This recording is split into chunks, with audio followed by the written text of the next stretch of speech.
ഇസ്രയേലിലെ ഏറ്റവും വലിയ കരുത്തെന്ന് പറയുന്ന അവരുടെ ചാരസംഘടനയായിട്ടുള്ള മൊസാദാണ്. മൊസാദിൻ്റെ ഏജൻസി, അവരുടെ ചാരന്മാർ ലോകത്ത് പല ഭാഗങ്ങളിലും അവരുടെ രഹസ്യ സ്വഭാവം അനുസരിച്ച് പ്രവർത്തിച്ചു വരികയാണ്. എന്നാൽ ഇറാൻ കൃത്യമായി മൊസാദിൻ്റെ ചാരപ്പണി പലതും കയ്യോടെ പിടികൂടുന്ന അവസ്ഥയാണ്. നമുക്കറിയാം, ഇറാനിലെ ന്യൂക്ലിയർ സയൻറ്റിസ്റ്റുകളുടെ മരണത്തിന് ശേഷം, അവരെ വധിച്ചതിന് ശേഷം ഇറാൻ കുറച്ചുകൂടി ജാഗ്രത കാണിക്കുകയാണ്. മൊസാദിലെ ചാരന്മാരെയും ഇറാനിൽ നിന്നുകൊണ്ട് രാജ്യത്തിന് വിരുദ്ധമായി പ്രവർത്തനം നടത്തിയവരെയും കയ്യോടെ പിടികൂടി അവരെ മാതൃകാപരമായി ശിക്ഷിക്കുകയും അവരെ വിചാരണ ചെയ്യുകയും ഒക്കെ ചെയ്യുന്നത് കൃത്യമായി ഇപ്പോൾ നടന്നുകൊണ്ടിരിക്കുന്ന കാര്യമാണ്.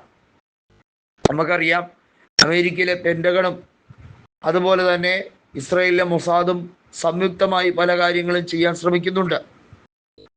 ഖത്തറിലെ അമേരിക്കൻ എയർബേസ് അത് ഇറാൻ തകർത്തതോടെയാണ് ഇറാൻ ആരാണെന്നും ലോക രാജ്യങ്ങൾക്കിടയിൽ ഇറാൻ്റെ മതിപ്പ് എത്രത്തോളം വലുതാണെന്നും അമേരിക്കയ്ക്ക് മനസ്സിലാക്കാൻ കഴിഞ്ഞത്. അമേരിക്കയെ സംബന്ധിച്ചിടത്തോളം ഇത് ചെറിയ നഷ്ടമല്ല. മാത്രമല്ല, ബങ്കർ ബസ്റ്റർ ബോംബുകൾ ഇറാനിലേക്ക് തൊടുത്തു വിടുകയും അതുപോലെ തന്നെ ഇറാൻ്റെ നിലവിലെ ആണവ കേന്ദ്രങ്ങളെ തകർത്ത് വിടാൻ കഴിയുന്ന കെൽപ്പുള്ള നിരവധിയായ സംവിധാനങ്ങൾ അമേരിക്ക ഉപയോഗിക്കും എന്ന് പറയുകയും ചെയ്യുമ്പോഴും ഇറാൻ ഒരു കൂസലുമില്ലാതെ നിൽക്കണമെങ്കിൽ ഒന്ന് ആലോചിക്കൂ, അവർ എന്തുമാത്രം പ്രതിവിധികളാണ് ഈ വിഷയത്തിൽ കൃത്യസമയത്ത് എടുത്തിരിക്കുന്നത്. നനയ്ക്കാതെ അവർക്ക് ഒരുപാട് നഷ്ടങ്ങൾ സംഭവിച്ചു. നമുക്കറിയാം, ഇറാനിലെ ഒരു സൈനിക മേധാവിയായിരുന്ന ഖാസിം സോലമേനിയുടെ മരണവുമായി ബന്ധപ്പെട്ട വിഷയം.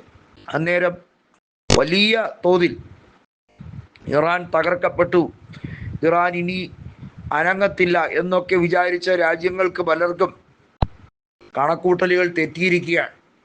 ഇസ്ഫഹാനും ഫോർദോയും ഒക്കെ സംരക്ഷിക്കുന്ന ഇപ്പോൾ റഷ്യയാണെന്ന് മാത്രമല്ല, ഇറാന് കുറച്ചുകൂടി കരുത്ത് പകരുന്ന വാർത്തകളാണ് ഓരോ ദിവസവും മോസ്കോ പുറത്തുവിടുന്നത്.